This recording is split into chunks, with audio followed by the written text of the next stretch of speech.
Sir, പശ്ചിമ ബംഗാളിലെ മാൾഡയിൽ ഇപ്പോഴെന്താണ് നടക്കുന്നത്? കാരണം അവിടെ ഇൻ്റർനെറ്റ് അടക്കം കട്ട് ചെയ്തിരിക്കുകയാണല്ലോ. പണ്ട്, വളരെ പണ്ട് KG ശങ്കരപ്പിള്ള എന്ന് പറഞ്ഞൊരു കവിയില്ലേ, ബംഗാളിൽ നിന്നൊരു വിവരവും കിട്ടുന്നില്ല എന്ന് പറഞ്ഞൊരു കവിത ഉണ്ടായിരുന്നു. ആ കാലത്ത് ഇവരൊക്കെ പാടിപ്പുകഴ്ത്തി നടന്നിരുന്ന ഒരു കവിതയാണത്. അത് ഈ KG ശങ്കരപ്പിള്ള, സച്ചിദാനന്ദൻ തുടങ്ങിയ ആളുകൾക്കൊക്കെ ഒരു നക്സലൈറ്റ് ഭൂതകാലം ഉണ്ടായിരുന്നല്ലോ. ആ സമയത്ത് ഈ നക്സൽ ബാരി പ്രസ്ഥാനമൊക്കെ ഉണ്ടായിരുന്നില്ലേ, ചാരു മജുംദാർ, കനു സന്യാൽ തുടങ്ങി. അതായത് കമ്മ്യൂണിസ്റ്റ് പാർട്ടിക്ക് അകത്തെ ഒരു ഡിവിഷൻ 1967 ആ കാലത്തൊക്കെ. എന്നിട്ട് ഇവര് ചൈനയിൽ പരിശീലനത്തിന് പോവുക, ചൈന പറയുന്നത് പോലെ കാര്യങ്ങൾ നടത്തുക, ഇന്ത്യയിൽ വസന്തത്തിന്റെ ഇടിമുഴക്കം, അന്നത്തെ ബെയ്ജിംഗ് റേഡിയോ ഇവരെ പുകഴ്ത്തുക, ഇങ്ങനത്തെ ഒരു അരാജകത്വ പരിപാടി ഉണ്ടായിരുന്നു. കേരളത്തിലും അതിന്റെ നക്സലുകൾ പല ജന്മിമാരെയും കൊല്ലുക, ഇല്ലേ, തല ഛേദിച്ച് പടിപ്പുരയിൽ കൊണ്ടുവയ്ക്കുക, ഇങ്ങനത്തെ പരിപാടികളൊക്കെ ഉണ്ടായിരുന്നു. ആ കാലത്ത് ഇവിടെ പാർട്ടിയിലും വലിയ പ്രശ്നങ്ങളുണ്ടായിരുന്നു. പിണറായി വിജയൻ നക്സലൈറ്റ് അനുഭാവിയായിരുന്നു. ആ കാലത്ത് സെക്രട്ടറി ആയിരുന്ന CH കണാരനെ മാറ്റി തിരുവനന്തപുരത്തെ പ്ലീനത്തിൽ AKGA താൽക്കാലികമായിട്ട് സെക്രട്ടറി ഒക്കെ ആക്കിയിരുന്നു സംസ്ഥാനത്തിന്റെ. അദ്ദേഹമാണ് പിന്നെ ഈ നക്സലിസത്തിലേക്ക് പോയ കുറെ ആളുകളെ തിരിച്ചു കൊണ്ടിരുന്നതൊക്കെ. പിണറായി വിജയൻ, പാട്യം ഗോപാലനോ പാട്യം രാജൻ, ഇങ്ങനത്തെ ആളുകളൊക്കെ സംസാരിച്ച് തിരിച്ചു കൊണ്ടിരുന്നതുമൊക്കെ. ആ കാലത്താണ് ഈ ബംഗാളിൽ നിന്നൊരു വിവരവും അറിയുന്നില്ല എന്ന് പറഞ്ഞ കവിതയൊക്കെ പിന്നീട് വരുന്നത്. എന്ന് പറയുന്ന പോലെ ഒരു വിവരവും. ഇപ്പൊ സമ്പലിൽ ഒരു കലാപം നടന്നു, അല്ലേ? സമ്പലിൽ നടന്നത് അവര് തമ്മിലുള്ള കലാപമാണെന്ന് പിന്നെ യോഗി ആദിത്യനാഥ് വിശദീകരിക്കുകയും ചെയ്തു. അതിൽ ഹിന്ദുക്കൾക്ക് വലിയ പങ്കൊന്നുമില്ല പള്ളിയുടെ മുമ്പിൽ എന്ന് പറയുന്നത്. എന്ന് പറഞ്ഞാൽ ഒരു ഷിയ സുന്നി കലാപമാണ് എന്നുള്ള മട്ടിൽ. പത്താംകാരും തുർക്കിക്കാരും തമ്മിലുള്ള ക്ലാഷാണ് എന്നുള്ളത് അദ്ദേഹം പറഞ്ഞിരുന്നു. പക്ഷേ സമ്പലിൽ നിന്നുള്ള വിവരങ്ങൾ നമുക്ക് കിട്ടിയിരുന്നു. യോഗി ആദിത്യനാഥ് അത് അങ്ങനെ മറച്ചു വെക്കാനൊന്നും പോയിരുന്നില്ല. പക്ഷെ മാൾഡയിൽ നടക്കുന്ന അങ്ങനെയല്ല. മാൾഡയിൽ നടക്കുന്നതിനെ പറ്റി നമുക്കറിയാവുന്നത്, വ്യാഴാഴ്ച രാത്രി ഹിന്ദുക്കളുടെ വീടുകളും കടകളും വൻതോതിൽ ആക്രമിക്കപ്പെട്ടു എന്നുള്ളത് നമുക്കറിയാം. സമാധാന മതക്കാരാണ് ചെയ്തത് എന്നുള്ളതും അറിയാം. ഇത് ദക്ഷിണ മാൾഡയിൽ ആണ് സംഭവിച്ചിരിക്കുന്നത്. ദക്ഷിണ മാൾഡയിലെ മോത്താബാരി ടൗണിലാണ് ഇത് സംഭവിച്ചത്. മോത്താബാരി ടൗണില് ഒരു ഹിന്ദു ക്ഷേത്ര ഘോഷയാത്ര, ഹിന്ദുക്കളുടെ മതവുമായി ബന്ധപ്പെട്ടൊരു ഘോഷയാത്ര നടക്കുകയാണ്. ആ സമയത്ത് ആ പ്രദക്ഷിണം ഘോഷയാത്ര കടന്നു പോകുന്ന വഴിയിൽ ഒരു മോസ്കിൽ നമസ് നടക്കുന്നുണ്ടായിരുന്നു. ഇവര് സാധാരണ വിളിക്കുന്ന പോലെ ഈ ശ്രീരാമനോ ദുർഗയ്ക്കോ ഒക്കെ ഈ കീർത്തനങ്ങൾ പാടുമല്ലോ, അങ്ങനെ ഒരു ഉച്ചത്തിൽ പാടുന്നുണ്ടായിരുന്നു. അപ്പൊ മോസ്കിൽ നിന്നുള്ള ആളുകൾ പുറത്തേക്ക് വന്നിട്ട് പ്രതികരിക്കുകയും തുടർന്ന് നിയന്ത്രണാതീതമായ വിധത്തിൽ അക്രമവും നടന്നിട്ടുണ്ട്. അക്രമം നടന്നത് ആ രാത്രി തന്നെ. ഈ സംഭവത്തിന് ശേഷം ഹിന്ദു വീടുകളും ഹിന്ദു കടകളും ഒക്കെ തേടിപ്പിടിച്ച് കത്തിച്ചിട്ടുണ്ട്. ഹിന്ദുക്കളുടെ വാഹനങ്ങൾക്കും തീവച്ചിട്ടുണ്ട്. നിയന്ത്രണം പോയി എന്ന് ഈ സുവേന്ദു അധികാരിയുടെ പ്രസ്താവനകളിൽ നിന്നൊക്കെ നമുക്ക് മനസ്സിലാകുന്നുണ്ട്. സുവേന്ദു അധികാരി പറഞ്ഞിട്ടുണ്ട്, മറ്റേ ഹിന്ദുക്കൾക്ക് രക്ഷയില്ല, സമൂഹത്തിന് സംരക്ഷണമില്ല, അതുകൊണ്ട് ഇടപെടണം എന്ന് കേന്ദ്രത്തിന് കത്ത് കൊടുത്തിട്ടുണ്ട്. പിന്നെ governor CV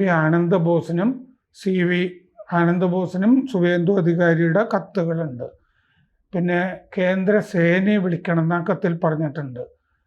central armed police ഫോഴ്സിനെ, കേന്ദ്ര സായുധ സേനയെ വിളിച്ച് രംഗത്തിറക്കണം എന്നതിൽ പാരാമിലിറ്ററി അർദ്ധസേനയെ വിളിക്കണമെന്ന് വേറെ ആളുകളുടെ അഭ്യർത്ഥനകളും ഉണ്ട്. പക്ഷെ നമുക്ക് അവിടെ പിന്നീട് എന്തൊക്കെ നടന്നിട്ടുണ്ട് എന്നുള്ളത് അറിയാൻ നിർവാഹമില്ല.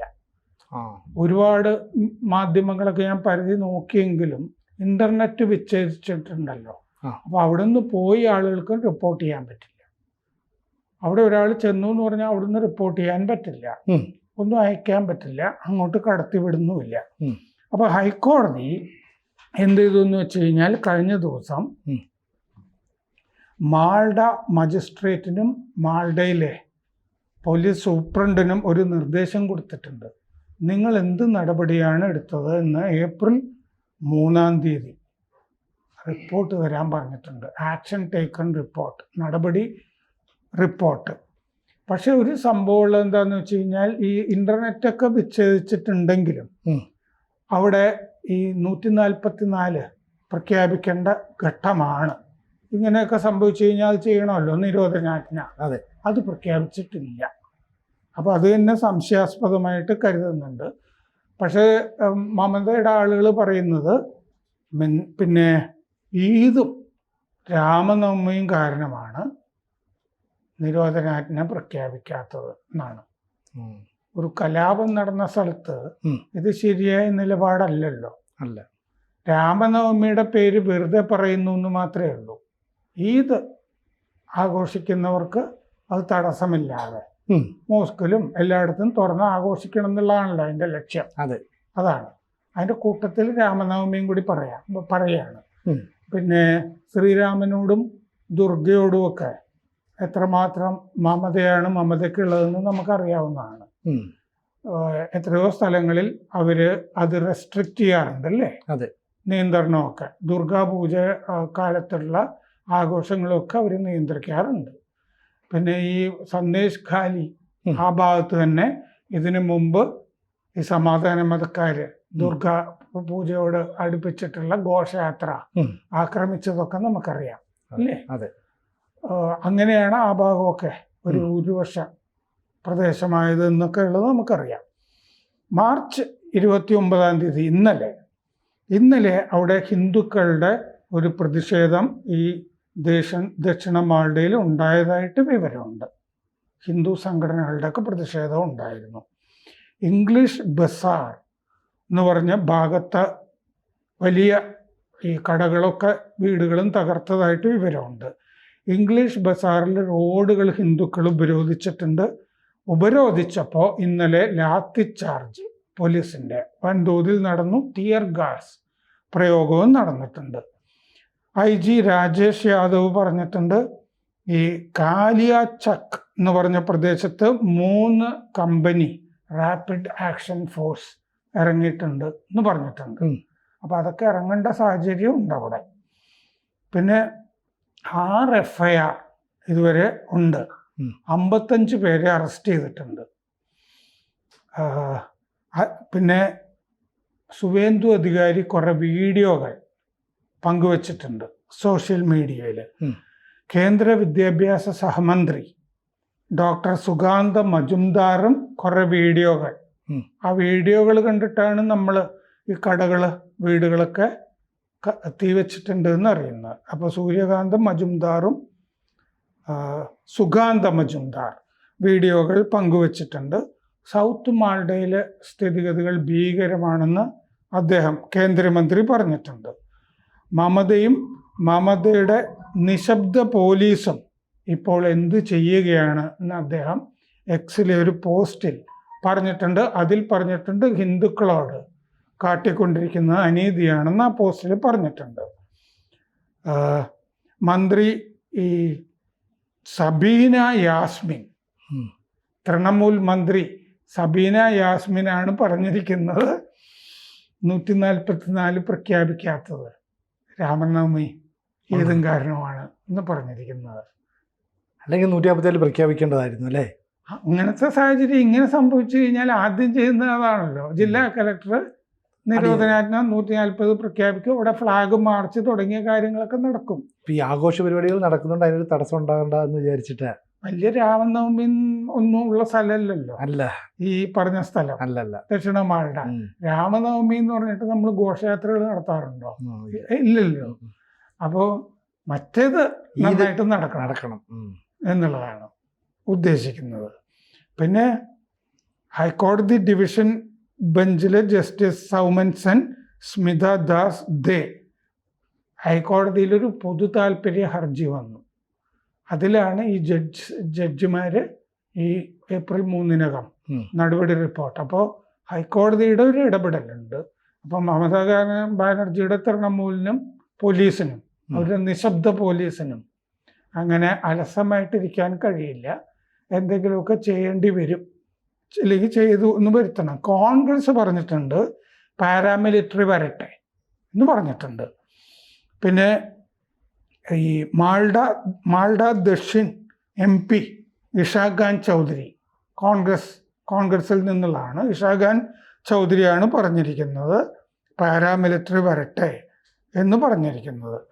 ഇംഗ്ലീഷ് ബസാർ, ബദാപുക്കൂർ, മോത്താബാരി, സുസ്തനി, പിന്നെ മധുഘട്ട്, ഇതൊക്കെയാണ് ഈ പ്രദേശങ്ങൾ. അപ്പോൾ ഇംഗ്ലീഷ് ബസാർ മുതൽ മധുഘട്ട് വരെയുള്ള റൂട്ടിൽ ഫ്ലാഗ് മാർച്ച് നടത്തണമെന്നും ഈ ദക്ഷിൺ മാൾഡ MP ആവശ്യപ്പെട്ടിട്ടുണ്ട്.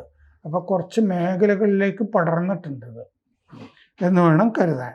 4 company state armed police SAP ഉണ്ടായിരുന്നിടത്ത് 1 കമ്പനി SAPയെ കൂടി ഇറക്കിയിട്ടുണ്ട്. സ്റ്റേറ്റ് ആംഡ് പോലീസ്, RAF ഇറങ്ങിയിട്ടുണ്ട്. റാപ്പിഡ് ആക്ഷൻ ഫോഴ്സുകളൊക്കെ സ്ഥലത്ത് ഇപ്പോൾ ഉണ്ട്. അക്രമം നടന്നിരിക്കുന്നത് ഹിന്ദുക്കൾക്കെതിരെയാണെന്നുള്ളത് മന്ത്രിമാരുടെയും പ്രതിപക്ഷ നേതാവ് സുവേന്ദു അധികാരിയുടെയും പ്രസ്താവനകളിൽ നിന്ന് വ്യക്തമാണ്. അവർ പങ്കുവച്ച വീഡിയോകൾ, അവർ പറഞ്ഞ കാര്യങ്ങൾ, ഇത്രയൊക്കെ നമ്മുടെ മുമ്പിൽ ഇപ്പോൾ ഉള്ളൂ. കൂടുതൽ വാർത്തകളും വിശേഷങ്ങളും നിങ്ങളിലേക്ക് എത്താൻ ABC മലയാളം സബ്സ്ക്രൈബ് ചെയ്യുക, ബെൽബട്ടനും അമർത്തുക.